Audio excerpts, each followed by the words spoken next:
Vice Principal Sir, teachers, and all my dear friends. It is a profound honor and a distinct privilege to stand before you today at this gathering. So, I, Dev Kumar from Standard 9th going to deliver a short speech on the topic that the importance of constitutional values on the occasion of Constitution Day celebration. So, we convene today not merely to discuss a legal document, but to reverberate with the soul of democracy, which is its constitutional values. These values are the bedrock, that axiomatic principles that lend our governance. Its legitimacy provides the moral compass for every citizen and institution. They are not static precepts, but the dynamic force that sustains our republic's integrity. At the apex of these values resists justice, social, economic, and political. This is the promise of equality, the commitment to dismantle structural impediments and the accessible and impartial to all, irrespective of status or circumstance. It is the striving for a society where every individual can realize their full potentiality. Liberty is the vital breath of our Constitution, guaranteeing freedom of thought, expression, beliefs, faith, and worship. This is not license, but a disciplined freedom that is exercised with responsibility, recognizing the inalienability rights of others.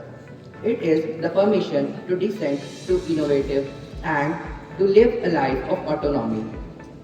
The commitment to equality is the shine corner of a democratic state. It mandates the equal worth and treatment of every citizen before the law, eschewing discrimination on any grounds. It requires a relentless effort to bridge existing disparities and ensure a level playing field where merit and opportunities are the only discriminants of progress. Now, at last, fraternity. In short, the promotion of dignity and unity. It is a sentiment that binds our diverse populace. It is the cultivation of a shared sense of common belonging, ensuring that our pluralism is a source of strength, not discord. It is a recognition that the dignity of the individual is intertwined with the unity of the nation. In summary, constitutional values, justice, liberty, equality, and fraternity are more than just lofty ideas. They are the operational mandate for our collective lives. They demand constant vigilance and active engagement from us all. By internalizing and upholding these values, we ensure that the democratic spirits do not languish but flourishes, securing a future that is truly flourishes for every citizen. At last, I would like to say our Constitution is not merely a document, it is a covenant with our future. Let us not just cherish its values, let us live them, defend them, and ensure that every action we take today is a promise kept to the generations who will inherit the legacy of our freedom. The oath is taken, the duty is clear, stand for the values or stand for nothing at all. Thank you and have a nice day. Jai Hind. Facing discrimination to drafting the nation's destiny, Dr. B.R. Ambedkar lived the values he later wrote into our Constitution. I unquote. Warm winter greetings and a pleasant good morning to our Honorable Principal Sir, esteemed Vice Principal Sir, respected teachers, and all my dear schoolmates. As we celebrate Constitution Week in our school under the guidance of CBSE, today I, Adya Alam of Class 11B, stand in front of you to speak about a remarkable individual who needs no introduction. Yet, I humbly attempt to share with you all the inspiring story of Dr. B.R. Ambedkar. Dr. Bhim Rao Ramji Ambedkar, fondly known as Baba Sahib Ambedkar, was born on 14th April 1861. He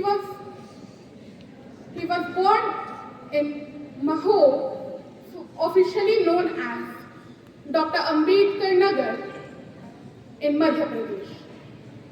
He was one of India's greatest social reformers, scholars, economists, jurists, and most importantly, the chief architect of the Indian Constitution. Now, let's have a look at his early life. Dr. B.R. Ambedkar was born into a Mahar family. He was the 14th and last child of his parents, Ramji Malaoji Sakpal and Bhimbai Sakpal. His caste was considered as untouchables in those times. Because of this, he faced severe discrimination during his childhood. He was forced to sit separately in school, was not allowed to drink water from a common tap, and teachers even refused to check his notebooks. But despite all these hardships and humiliation at every step, he remained determined as a student. Now comes his education. Dr. B.R. Ambedkar was exceptionally brilliant. He studied in Elphinstone College in Mumbai and later received a scholarship from the Maharaja of Baroda to study abroad, which became the turning point of his life. He went to Columbia University in USA and completed his MA and PhD in economics.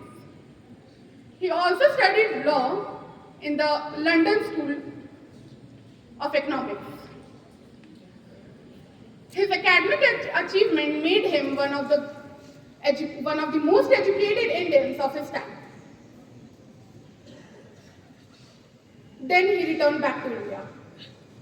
Now, he acts as a major social reformer.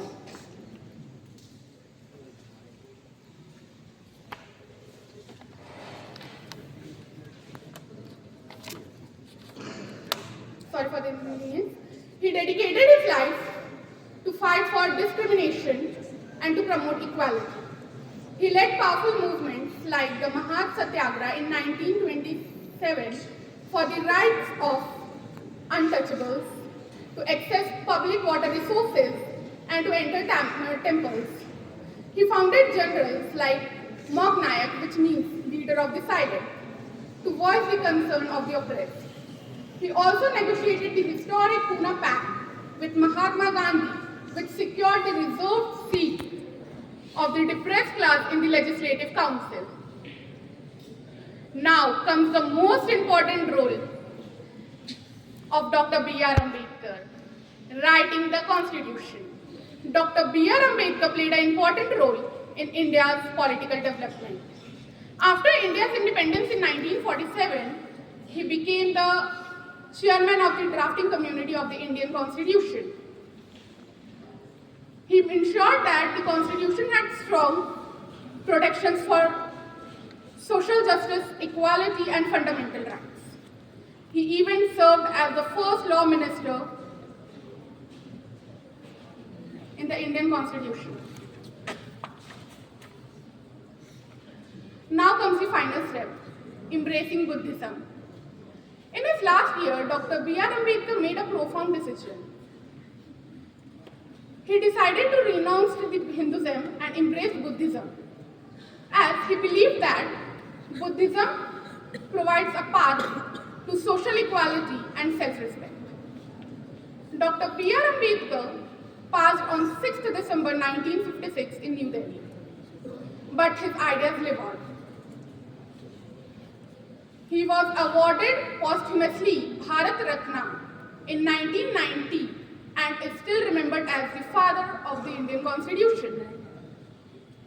To conclude, I would say that Dr. B.R. Ambedkar was a man who turned personal sufferings into a movement for national equality.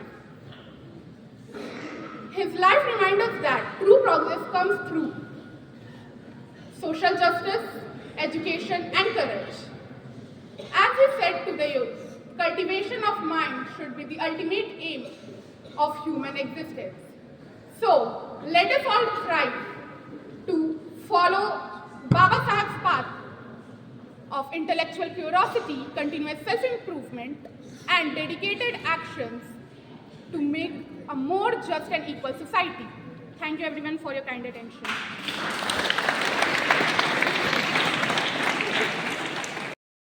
And customs. People here look different, speak different languages, and celebrate different festivals. But even with so many differences, we all live together happily. That is called unity in diversity. Unity in diversity is so strong It teaches us to respect each other, help each other, and live peacefully. When we stand together, no problem can break us. Unity in diversity is the real beauty of India. It shows that differences do not divide us. It makes us more colorful and unique. In a school, we see unity in diversity every day. Students from different families study, play, laugh, and work together. This makes our bonds stronger, love, and teaches us cooperation. Unity in diversity is not just a slogan, it's foundation of peace, progress, and development. When we are united, no power can divide us. Our freedom fighters like Mahatma Gandhi, Jawaharlal Nehru, and Sardar Patel always believed in unity. They taught us that when we stand together, no problem can break us. Because unity in diversity is the true beauty and strength of India. Thank you and have a nice day. Why to go? Dear friends who are present here, it is a genuine pleasure to convene with you all on this auspicious day. Today is 26th. Let's have to celebrate the Constitution Day on November 26th. So, hello everyone, this is Dev Kumar from Standard 9th A. I am Ananya Mansi of Standard 9th A. We stand today to commemorate and reflect upon one of the most pivotal institutions in the history of independent India, the Constituent Assembly. It was not just a body of lawmakers. It liberated nation where forget to the solid framework of our Constitution.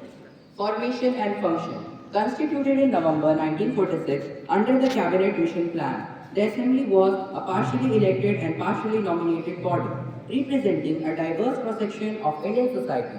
Its singular monumental task was to draft the Constitution for free India. It first convened on December 9, 1946, and for nearly 3 years, exactly 2 years, 11 months, and 18 days, to be precise, deliberated, debated, and determined the foundational legal document of our republic. The Assembly had two roles, initially to draft the Constitution and post-independence, to also function as the dominant legislature, making it the first parliament of free India. Its responsibility underscored supreme authority. Architects of destiny. The Assembly's work was channeled through numerous committees, but the most crucial was the drafting committee, brilliantly chaired by Dr. B.R. Ambedkar, who is rightfully recognized as the chief architect of the Indian Constitution. Other stalwarts including Dr. Rajendra Prasad, who became the President of Constituent Assembly, Jawaharlal Nehru, Sardar Vallabhbhai Patel, Sarojini Naidu, Durgabhai Deshmukh, Vijay Lakshmi Pandit, Purnima Banerjee, and Aladin Krishna Swamy Iyer contributed their vision. The debates within the Assembly were a testament to democratic spirit, open, religious, and consensual. Every clause from the fundamental rights to the feudal structure was examined, leading to the consideration of around 2,000 amendments. This ensured that the Constitution was not a document imposed by a few, but one crafted through national consensus. On November 26, 1949, the Assembly formally adopted the Constitution, a law now celebrated as Constitution Day. This act secured India's identity as a sovereign democratic, socialist republic, justice, liberty, equality, and fraternity. The Constituent Assembly legacy in the very democracy we cherish today. It laid the unshakable foundation for a modern, inclusive, and progressive India. We must honor the sacrifices, foresights, and commitment by upholding the value they so masculinity etched into supreme law. Now I am going to share some interesting facts with you related to the Constituent Assembly of India. So, the Constituent Assembly gave us the longest written constitution in the world, a document that enshrined the principles of justice, liberty, equality, and fraternity in its preamble. It adopted the national flag in July 1947. Dr. Rajendra Prasad was elected as the first president of India in 1950. Jaipal Singh Munda was a prominent member of the Constituent Assembly from Jharkhand. The original copies of the handwritten Constitution of India is preserved in a glass filled with gases like nitrogen and helium in the Library of the Parliament of India. May the guideline principle of our Constitution lead us towards progress, justice and harmony. Let's take pride in the Constitution that upholds the spirit of unity in diversity. Wishing you a very happy Constitution Day. Thank you. Now I am going to ask some general knowledge questions related to the speech we delivered so far. So, you have to answer true or false. So, you have to raise your hands. How many of you think that the answer is true? First question is, our Constituent Assembly gave us the shortest written constitution in the world. Is this statement true? Raise your hands. How many of you think that the statement is true? Yes, the statement is false. The correct statement is, our Constituent Assembly gave us the longest written constitution in the world and we should be proud of it. Question number 2.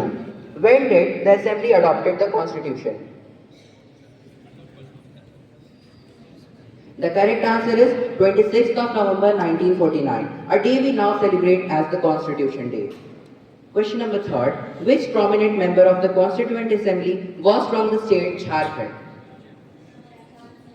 Yes, the correct answer is Jaipal Singh Munda, Indian politician, writer, sportsman and tribal leader. He captained the Indian hockey team that won the gold medal in 1928 Amsterdam Olympics.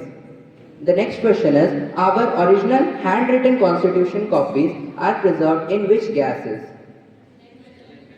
The correct answer is nitrogen and helium. Next question is, when did the constitution was implemented?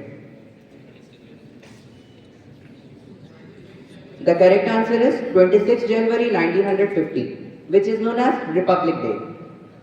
My next question is, how many amendments were considered in the Constituent Assembly? The correct answer is more than 2000. Now, question number 7. Who chaired the drafting committee of the Constituent Assembly? The correct answer is Dr. B.R. Ambedkar. He is rightfully recognized as the chief architect of our constitution. Wishing you a very happy Constitution Day. Happy Samvidhan Divas. Jai Hind, Jai Bharat.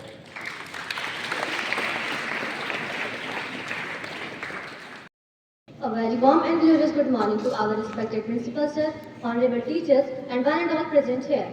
I am Sudha Sadak of Standard 10A, standing in front of you to tell you the story of a brave lady, Sarojini Naidu. So, Sarojini Naidu was born in Bengali family in Hyderabad. She was a freedom fighter and well-known poet who has great contribution to both politics and literature. She was also the first female president in Indian Congress. She strongly promoted women's rights and believed in the freedom struggle of India against the British. She played an important role in the Indian national movement and motivated a lot of women to participate in it. For her social awareness, she was awarded the Kesari-i-Hind Medal. In India, National Women's Day is celebrated on her birthday. She was the one woman who married someone outside the caste at the age of 19.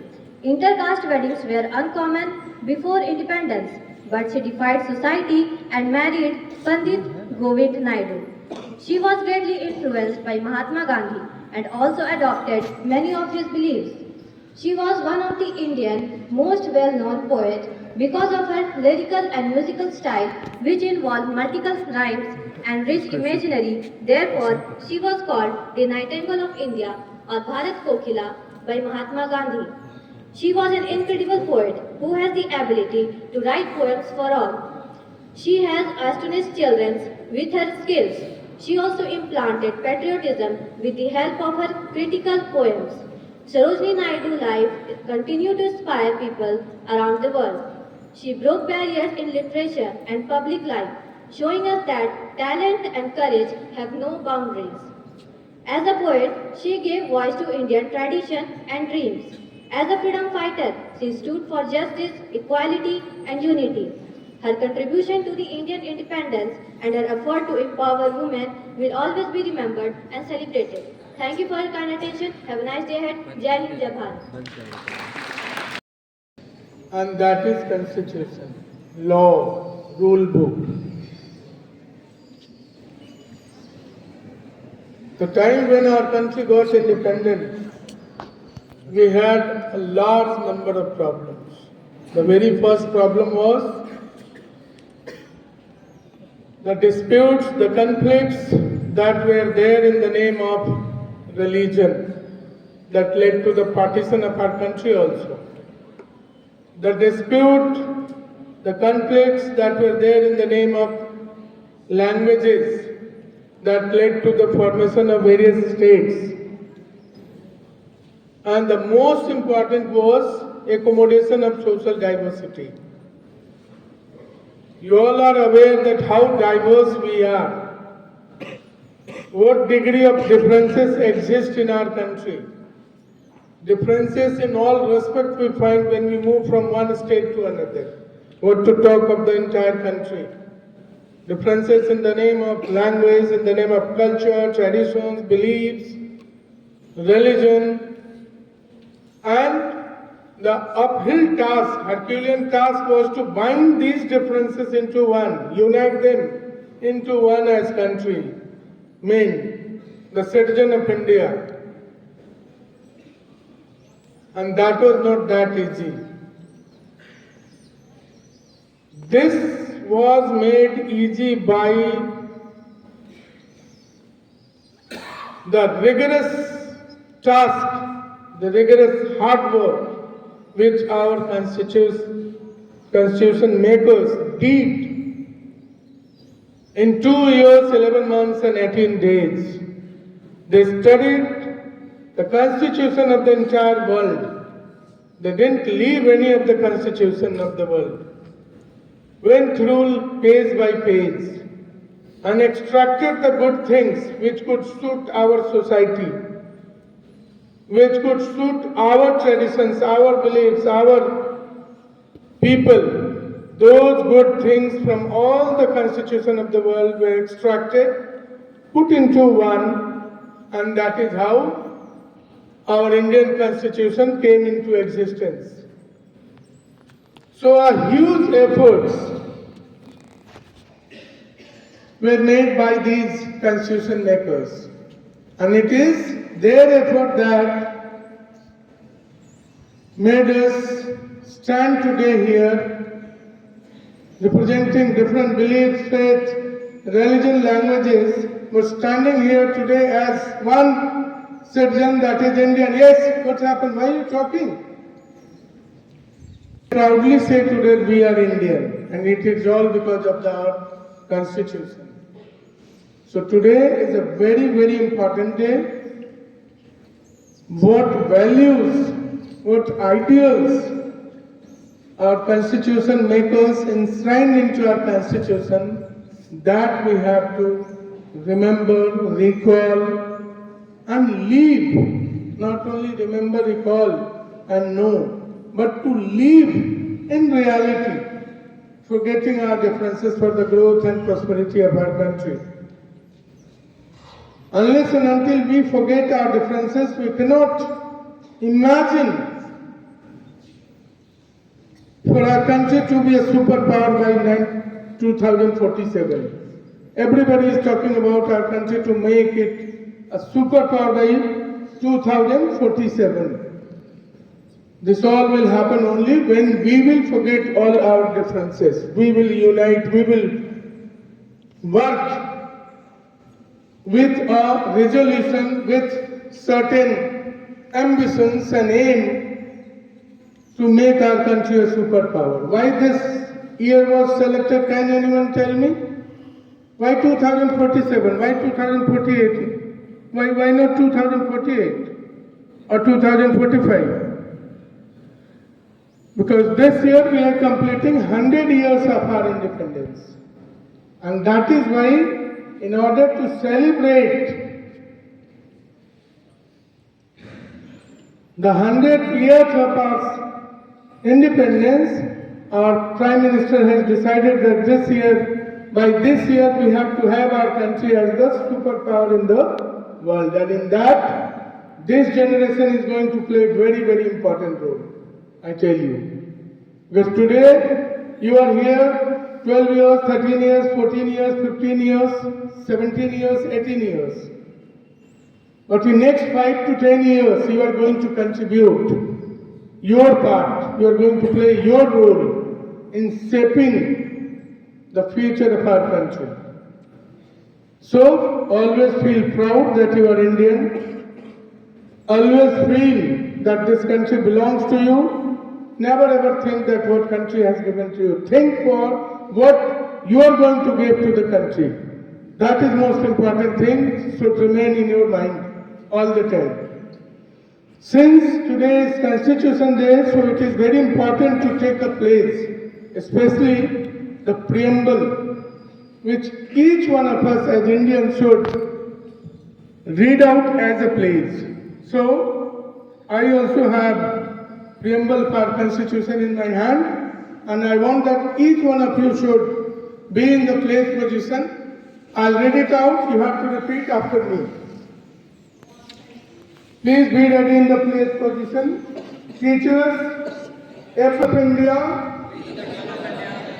having solemnly resolved to constitute India into a sovereign, socialist, secular, democratic republic, and to secure to all its citizens justice, social, economic, and political liberty of thought, expression, belief, faith, and worship, equality of status and of opportunity, and to promote among them all fraternity, assuring the dignity of the individual and the unity and integrity of the nation. In our Constituent Assembly, this 26th day of November 1949, do hereby adopt, enact, and give to ourselves this Constitution. Jai Hind. Thank you everyone. This powerful line belongs to Durgabai Deshmukh, a fearless woman who served her whole life in serving India. Good morning, respected Principal Sir, Vice Principal Sir, honorable teachers, and all my dear friends. I, Arpita of Standard 10A, is going to speak about a freedom fighter who spent her whole life serving India, Durgabai Deshmukh. Durgabai Deshmukh was born on 15 July 1909 in Andhra Pradesh. As a child, she was married off, but she bravely refused that life and fought against child marriage. She chose education and service instead of comfort and fear. Inspired by Mahatma Gandhi, she joined the freedom struggle at a young age, took part in salt satyagraha and went to jail many times. After that, she studied hard and became a lawyer and started working for women, children and the poor. She founded the famous Andhra Mahila Sabha, schools and hospitals so that the poor women could get education and health care. She also helped create the Central Social Welfare Board to support welfare work all over India. She was also a respected member of a Constituent Assembly of India, the group that wrote our Constitution. She was the only woman on its panel of chairmen and later also served on the Planning Commission. In 1953, she married an economist and a former Finance Minister of India, C.D. Deshmukh. Last but not least, I would like to end my speech by saying, Durgabai Deshmukh teaches us that your background does not define your future, your effort does. She chose books over fear and service over comfort. As a student, we can also rise from our struggles. Every page, every examination is a step towards our life of purpose, leadership, and a service to the nation. So, working hard and fighting for the injustice in our nation can make us to be the proud of our nation one day. Thank you and have a nice day.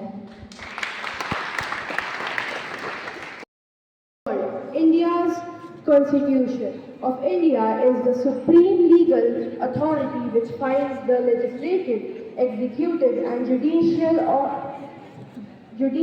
organ of government. It is the written document which lays down the framework demarcating fundamental basic code, structure, procedure, power and duties of government. The principal architect of India's constitution, Dr. B.R. Ambedkar, played a vital role in forming the Indian constitution. Today we are going to execute a short skit on his life. Please pay attention. Scene 1. The Mao Incidents. Setting: a railway platform in Mao, 1901. Young Bhim and his siblings are waiting, dressed in clean, good-looking clothes. In his youth, Bhimrao Ambedkar experienced the harsh realities of untouchability when his father failed to meet him at the railway station. पिताजी को देर हो गई है, अंधेरा हो रहा है। हाँ भाई तुम सही कह रहे हो। A station master notices them, intrigued by their clean clothes.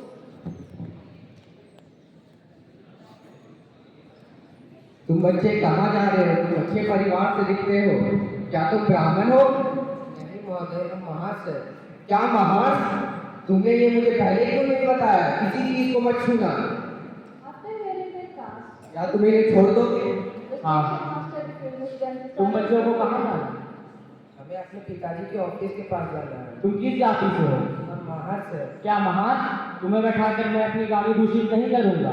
कोई और गाड़ी देख लो। कृपया करके आप हमें अपने पिताजी के पास छोड़ दीजिए। हम आपको दुगना पैसा देंगे। नहीं, मैं फिर भी तुम्हें नहीं बैठाऊंगा।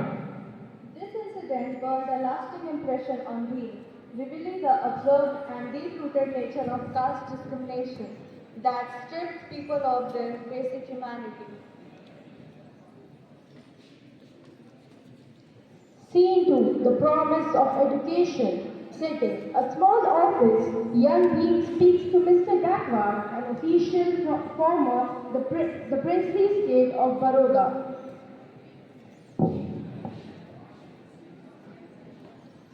Bhim's potential was recognized by progressive individuals like Mr. Gakwar, who offered him a scholarship to study abroad. ना भी तुम अपने जैसे हजारों लोगों की उम्मीदों पे लेके चल रहे हो और इसके लिए वो विद्यालय लेके जाया जाएगा अमेरिका में। क्या अमेरिका? ये तो सपने जैसा है सर। मैं इस मौके का पूरा फायदा उठाऊंगा। This opportunity in America opened Bhim's eyes to a world free from caste prejudice, solidifying his belief in universal principles of liberty and equality.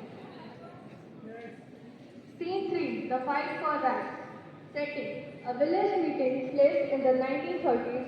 Adult Dr. Ambedkar addresses a crowd of villagers. Govind and Savitri listens intensely.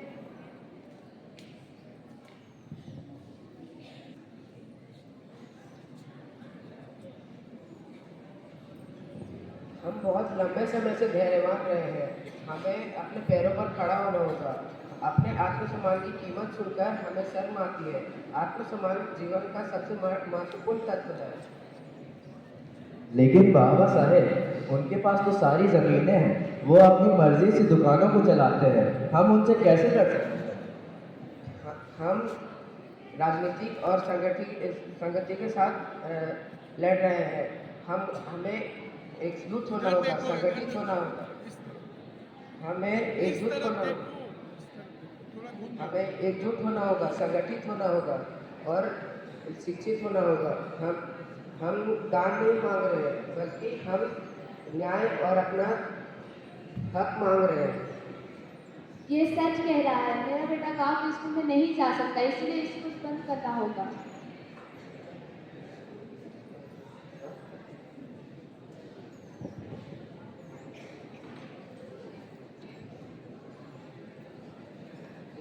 जाति व्यवस्था केवल कर्म का विभाजन नहीं है, बल्कि एक मजदूरों का विभाजन है। हमें मिलकर इन दूरियों को तोड़ना होगा। हमारी लड़ाई व्यक्तियों से नहीं बल्कि मानसिकता से है।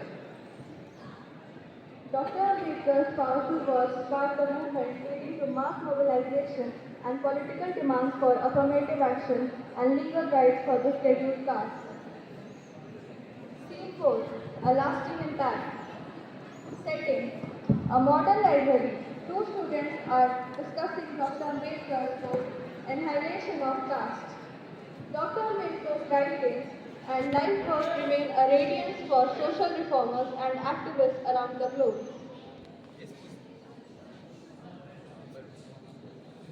इस पुस्तक में उनके दिए हुए तर्क बहुत तीखे हैं। उन्होंने न सिर्फ हिंदू धर्म की आलोचना की तथा उन्होंने तर्क पर आधारित एक नैपुण समाज बनाने की परिकल्पना भी की है। बिल्कुल, उन्होंने दिखाया कि लोकतंत्र सरकार के एक रूप से कई अधिक है। यह विचार कि यह एक आदत है, साथ ही मनुष्य के प्रति समान और श्रद्धा का दृष्टिकोण। इस उदाहरण को देखिए। उन्होंने व्यक्तिगत और शिक्षा की जिम्मेदारी पर कितना जोर दिया है। उनके काम के वजह से ही आज हमारे पास आरक्षण और अस्पृश्यता के खिलाफ कानून है। Dr. B.R. Ambedkar's life was a tireless journey from a corner of a classroom to becoming the principal architect of India's constitution, ensuring that liberty, equality and fraternity form the bedrock of the world's largest democracy. His form of freedom continues to burn bright. Thank you, Jai Hind.